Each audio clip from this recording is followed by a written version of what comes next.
તો લખનઉ અગ્નિકાંડ બાદ સંદેશ ન્યૂઝના રિયાલિટી ચેકની અસર જોવા મળી। સંદેશ ન્યૂઝના રિયાલિટી ચેક બાદ કોંગ્રેસ શહેર પ્રમુખનું નિવેદન સામે આવ્યું છે।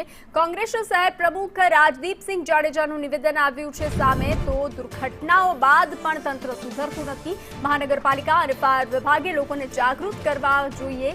ભૂતકાળના ટીઆરપી ગેમ ઝોન અગ્નિકાંડની યાદ અપાવી। લાંચ લેતા ઝડપાયેલા ફાયર અધિકારી પર પ્રહાર।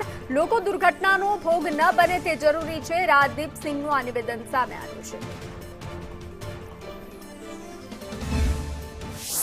મહાનગરપાલિકાની અંદર પણ આપણે ટીઆરપી ગેમ ઝોન જે દુર્ઘટના કહી શકાય કે ગોઝારી ઘટના બની અને ઘણા યુવાનોના જીવ ગયા, બાળકોના જીવ ગયા, પણ તંત્ર છે એ માત્ર લોકોને જે જાગૃત કરવા જોઈએ, અવેરનેસ જે લાવવી જોઈએ તંત્ર દ્વારા, જે તંત્રની પ્રાથમિક જરૂરિયાત છે। એટલા માટે કે મહાનગરપાલિકાએ આપણે રાજકોટની વાત કરીએ તો લોકોને જાગૃત કરવા જોઈએ, જે એ પણ નથી થતું।